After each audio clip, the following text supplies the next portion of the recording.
বাংলাদেশের রাষ্ট্রপ্রধানের পদ থেকে মোহাম্মদ শাহাবুদ্দিনের সরে দাঁড়ানোর গুঞ্জনের ডানা মেলেছে গতকাল থেকে। এর মাঝে বঙ্গভবন সূত্রে নিশ্চিত হওয়া গেছে তিনি আর থাকছেন না।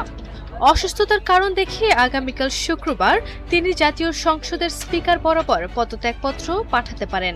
তবে এ বিষয়ে স্বরাষ্ট্রমন্ত্রী মোহাম্মদ সালাউদ্দিন আহমেদ বলেছেন, রাষ্ট্রপতি স্বাস্থ্যগত বা অন্য কোনো কারণে পদত্যাগ করতে চাইলে সংবিধানে সেই সুযোগ রয়েছে। তবে এ বিষয়ে সরকার কিছু জানে না। সরকার পক্ষ থেকেও কোনো পদক্ষেপ নেওয়া হয়নি। বৃহস্পতিবার 23 জুলাই সচিবালয়ে সাংবাদিকদের প্রশ্নের জবাবে স্বরাষ্ট্রমন্ত্রী এসব কথা বলেন।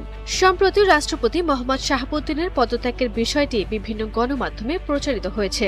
তবে সে প্রসঙ্গে সাংবাদিকের এক প্রশ্নের জবাবে সালাউদ্দিন আহমেদ বলেন, গুঞ্জন তো গুঞ্জনই, যদি তেমন ঘটনা ঘটে তখন আমরা দেখব। বললেন যে এটা একটা গুঞ্জন শোনা যাচ্ছে, তো গুঞ্জন তো গুঞ্জনই। স্বরাষ্ট্রমন্ত্রী বলেন, এখানে সরকারের কোনো পদক্ষেপ নেই। সরকার পক্ষ থেকেও এই বিষয়ে কিছু বলা হচ্ছে না। রাষ্ট্রপতি স্বাস্থ্যগত কারণে পদত্যাগ করতে চাইছেন কিনা সেটি তাকে জিজ্ঞাসা করতে হবে। এটা রাষ্ট্রপতি সাংবিধানিকভাবে ইনি পদত্যাগ করতে চাইলে অথবা স্বাস্থ্যগত কারণে যে কোনো কারণে চাইলে তার সেটা অপশন আছে, কিন্তু আমরা তো জানি না। সরকারের কোনো পদক্ষেপ নাই এখানে, সেটা তো সরকারের পক্ষ থেকে তো আর কিছু বলা হচ্ছে না। আবার আপনারা পত্রিকায় দেখছেন যে গুঞ্জন শোনা যাচ্ছে ইত্যাদি, আমিও শুনছি। বিদেশে চিকিৎসা নেওয়ার সময় শেখ হাসিনার সঙ্গে রাষ্ট্রপতির কোনো ফোন আলাপ হয়েছে কিনা এমন প্রশ্নের জবাবে স্বরাষ্ট্রমন্ত্রী বলেন, এই বিষয়ে আমি কিছু জানি না। মহামান্য রাষ্ট্রপতি স্বাস্থ্যগত কারণে হোক যে কোনো কারণে হোক পদত্যাগ করতে চান, সেই অপশন তো ওনার আছে।